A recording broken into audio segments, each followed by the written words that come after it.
I'm Mark Ryan, this is Super Review, and this is the new Dunu Glacier. This is Dunu's latest flagship IM, and yes, I say latest with emphasis because not too long ago they came out with the Mirai, which is another flagship IM, but this is the latest. It is a tribrid IM. It's got a dynamic driver for the base, it's got 4 balanced armatures for the mid-range, etc., and 4 ESTs, which, to be honest, in the flagship space is not that unique. Price range on this guy is around $1,350 US, which is obviously pretty expensive, but also not that unique. But what is unique about this IM, about the Glacier, is that this is the first, at least that I can think of, flagship IM that is following the Harman target. And now, let's talk about the Harman target briefly before we get into talking about this IM, because for a while I kind of felt like the Harman target really wasn't for me. You know, there were a number of Harman target IMs. We had the Moondrop variations, there was the Truth Ear Zero, and there was even some Harman target headphones like from Dan Clark Audio. And all of those, I didn't think they were necessarily bad, apart from maybe one of those headphones, but those IMs were definitely not bad, and in some ways they're actually really good, but I could also kind of tell that they weren't really tuned for me. And then there was the Truth Ear Nova, which came out last year, and that kind of confirmed it for me, that the Harman target, it's fine, but it's not my jam.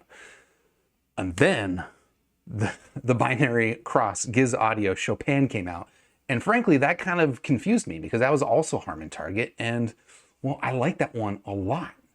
And now here we've got the Dunu Glacier, also very much a Harman tuned IM, and I like this guy a lot. And let's talk about it in this review. Yeah, so for the past, I don't know, month or so, I've had this IM on hand. I've been listening to it and comparing it with a number of other IMs in its price range to figure out what I think about it, and that's what we are here to talk about today.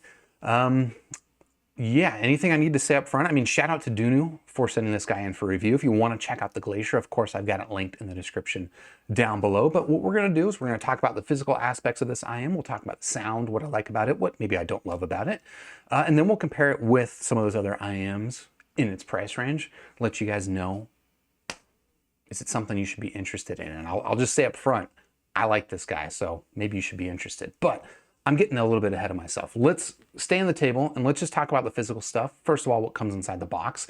And if you want the full unboxing experience, I did a video on that actually a while back when I first got this. I guess I'll link to that in the description if you want to check that out. But this is the box. It is a monster box.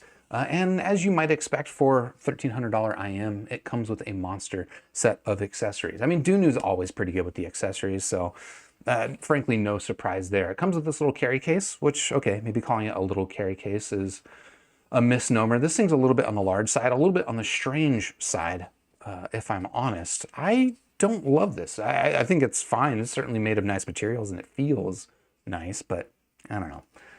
Of course, it also comes with a number of ear tips, a plethora, veritable plethora. Those are words, look them up.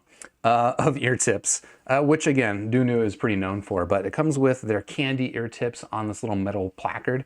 These are, I would say, of the tips that are included, my favorites, but it also comes with a number of other styles of ear tips. Let's punch it on this so you can take a look. They've got, of course, the new Dunu Leanies, which come in a unique clear color, which I haven't seen before. And then this standard silicone tip, this also not quite so standard silicone tip. Is this, hold on.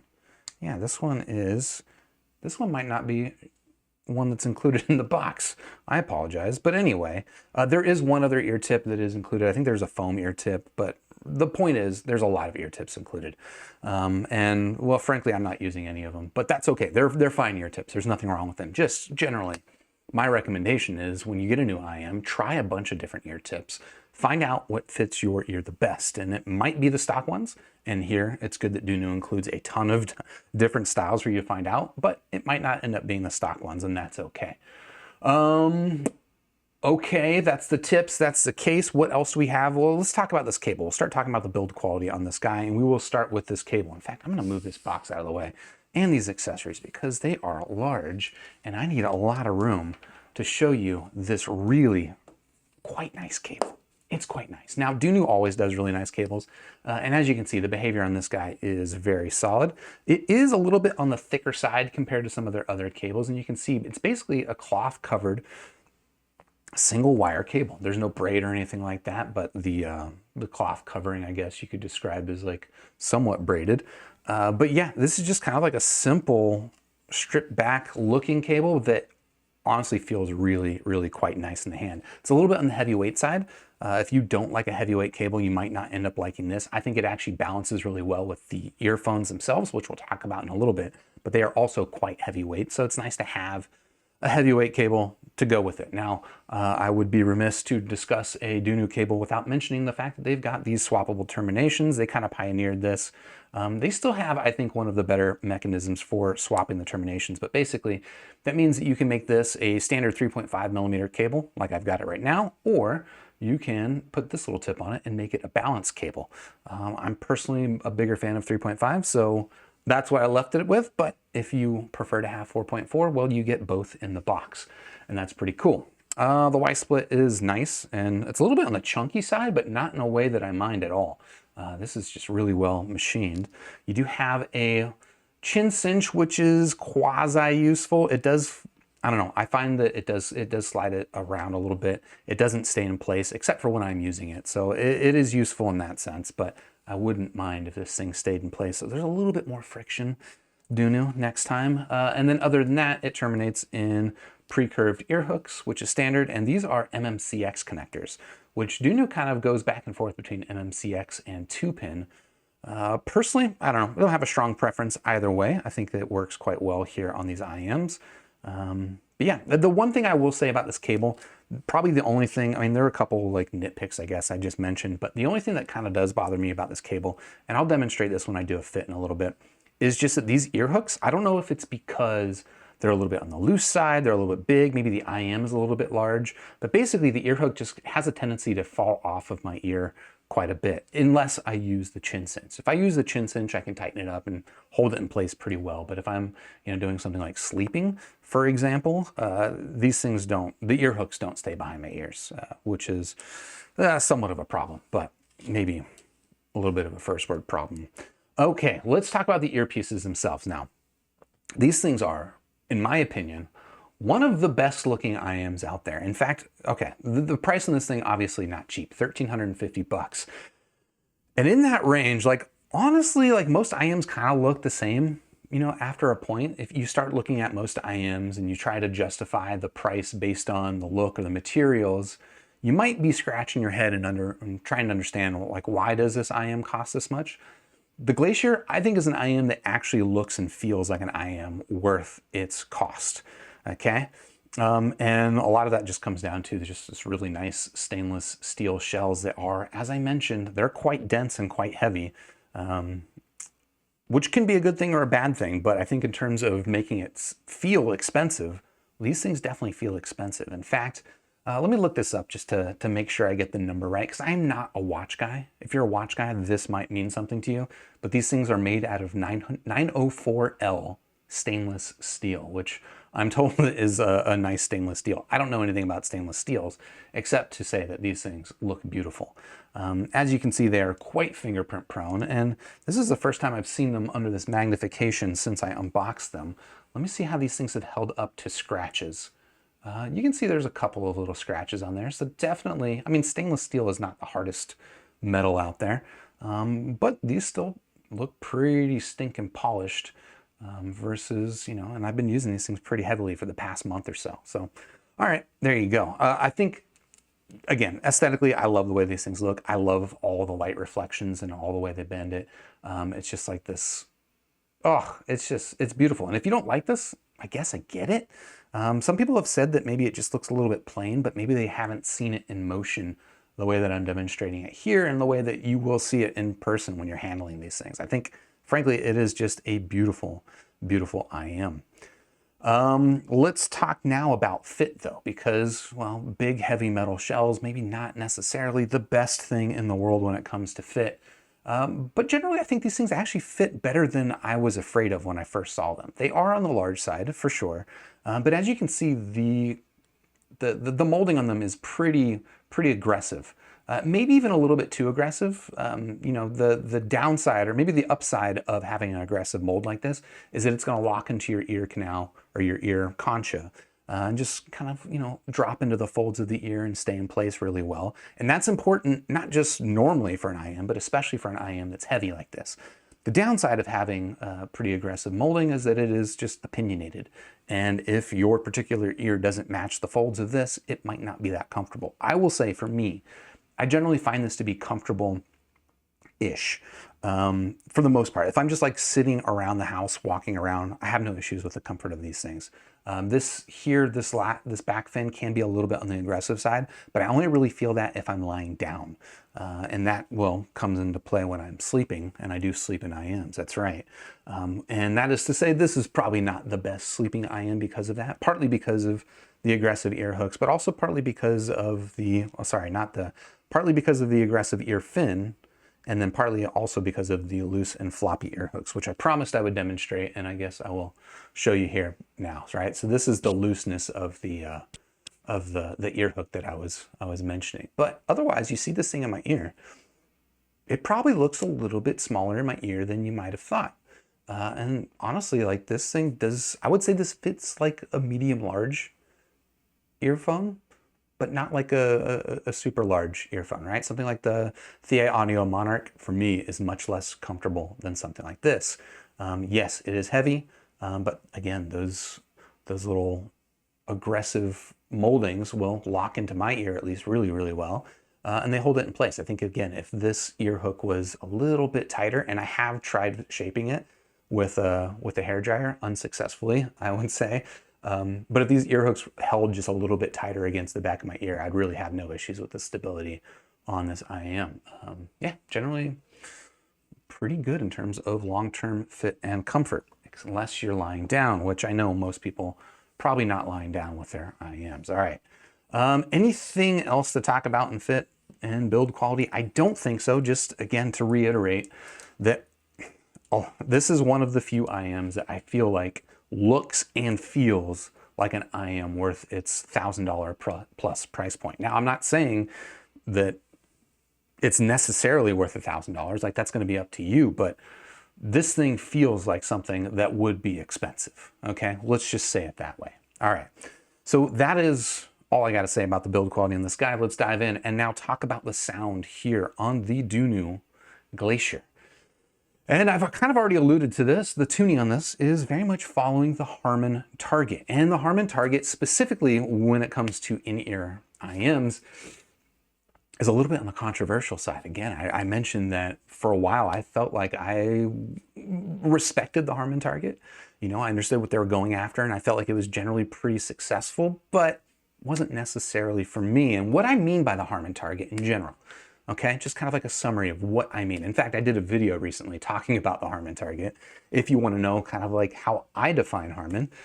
But generally, I think that the Harman target is characterized by kind of thin lower mid-range, somewhat over-present in the vocals, but having a pretty significant sub-bass boost. And so it results in kind of a V-shaped sound signature that sounds mostly natural, but can maybe lack a little bit of body.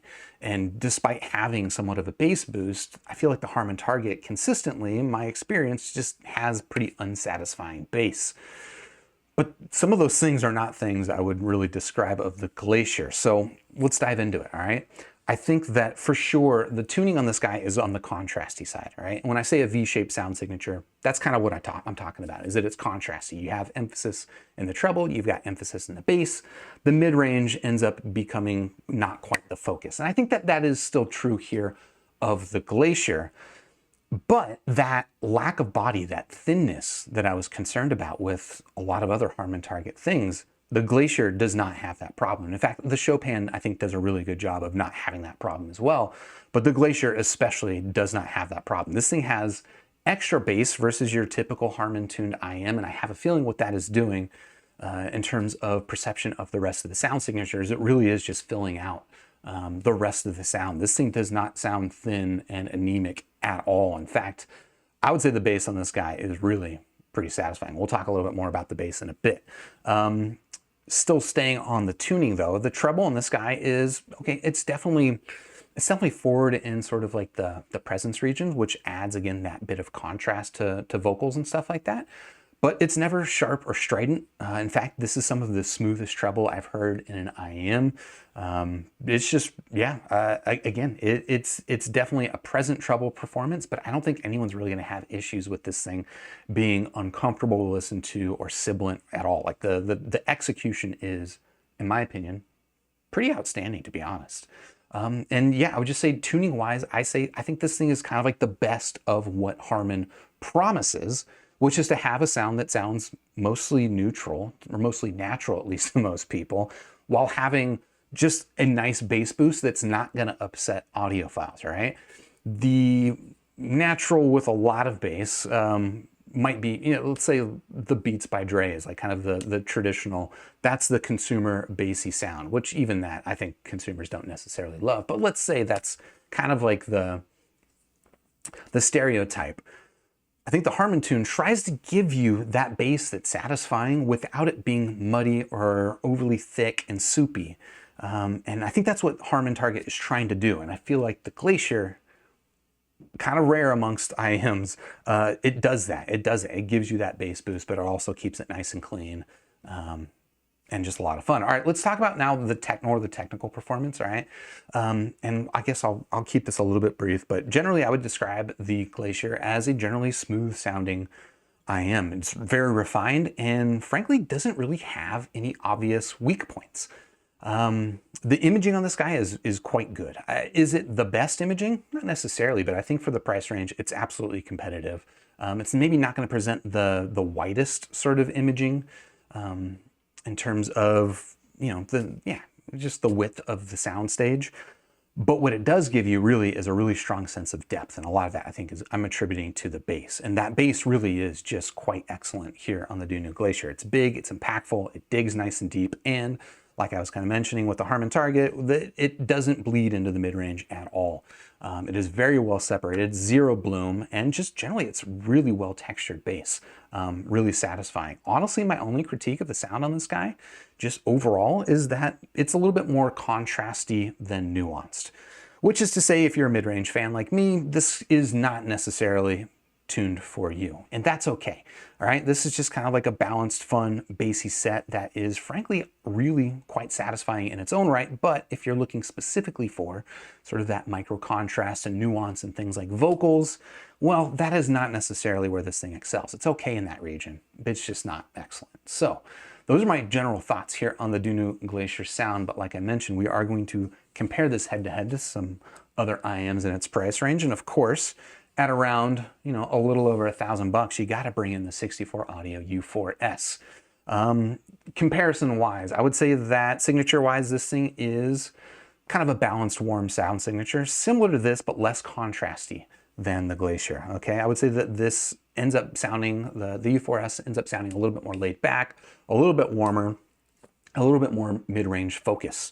I would say that on terms of mid-range texturing, that thing where I said that the Glacier is a little bit weak on, the U4S does do a better job.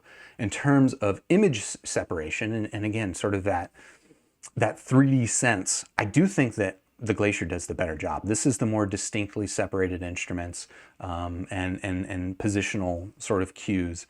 I'm getting that definitely on the Glacier. And then in terms of bass quality, while 64 Audio is known for having really pretty excellent bass, and I do love the bass here on the U4S. Honestly, the bass here on the Glacier is, in my opinion, a step ahead.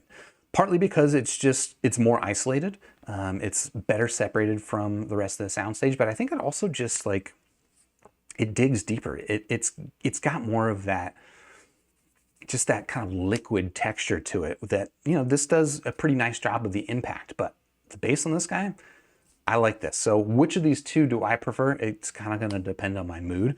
If you want the mid-range focus sound signature, this thing does a little bit better job of that. And if you want the more satisfying bass, this guy does a better job of that.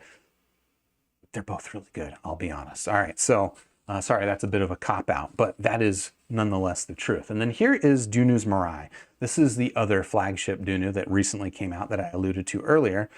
Price on this guy is also $1,100. I forget if I mentioned that.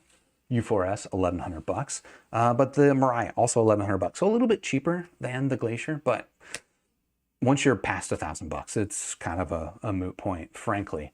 The Mirai, I would say, where the U4S is like a little bit more mid-range focused than this guy is, I would say the Mirai is even further on that scale, right? So if you're looking for something that is more mid-range focused, the Mirai is the most mid-range focus of the bunch. I would also say this is probably like the brightest sounding signature of the bunch. It's just like the least, it's the least bassy, and maybe that's the simplest way to say it. Imaging on this guy, I would say, is closer to the performance on the Glacier, where the Mirai I would describe as presenting a little bit wider and the Glacier presenting a little bit deeper. Those are not necessarily better or worse terms. Those are just kind of like the sense that I get when I'm listening to. And I'm not even necessarily looking for one or the other over the other.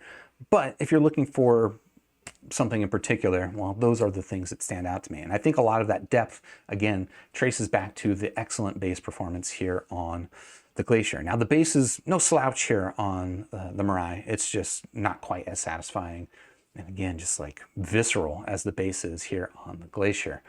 I would say that also overall, you know, while the imaging performance is better here on the Mirai, again, no slouch here on the Glacier, but just generally the treble performance on the Glacier is going to come across smoother and upset fewer people. All right, the treble performance here on the Mirai, detailed, yes, and it does a really good job, especially with like mid-range detail, textural stuff like that. But the treble can come across a little bit on the digital side. In comparison here with the Glacier, it can even come across a little bit on the scratchy side. So which of these two do I prefer? Again, I'm going to cop out and say it's kind of a hard comparison to make, or a hard decision to make, because they just have different strengths. Which one you're going for, that's going to be up to you, but I think that will do it for my review here on the Dunu Glacier. Let me check my notes, make sure I'm not missing anything, but I don't think I am. Yeah, just that's the Dunu Glacier, a $1,300 Tri-Bird IM, which, ooh, that is not cheap. But it's interesting that it is one of the few flagship IMs that really does follow the Harman target quite well. And it does it in a way that frankly convinces me that the Harman target I've kind of been not totally fair to. The Harman target can sound really excellent. You just need a little bit of extra bass. And the Dunu Glacier, I think, does a good job of that. So out of 5 stars, I'm going to give the Dunu Glacier a very solid 4 stars. And if you want to check it out, of course, I got it linked in the description down below. And while you're down there, if you haven't already, please do hit the like button, subscribe to the channel, ding the YouTube bell, and I will catch you on the next super review. Cheers.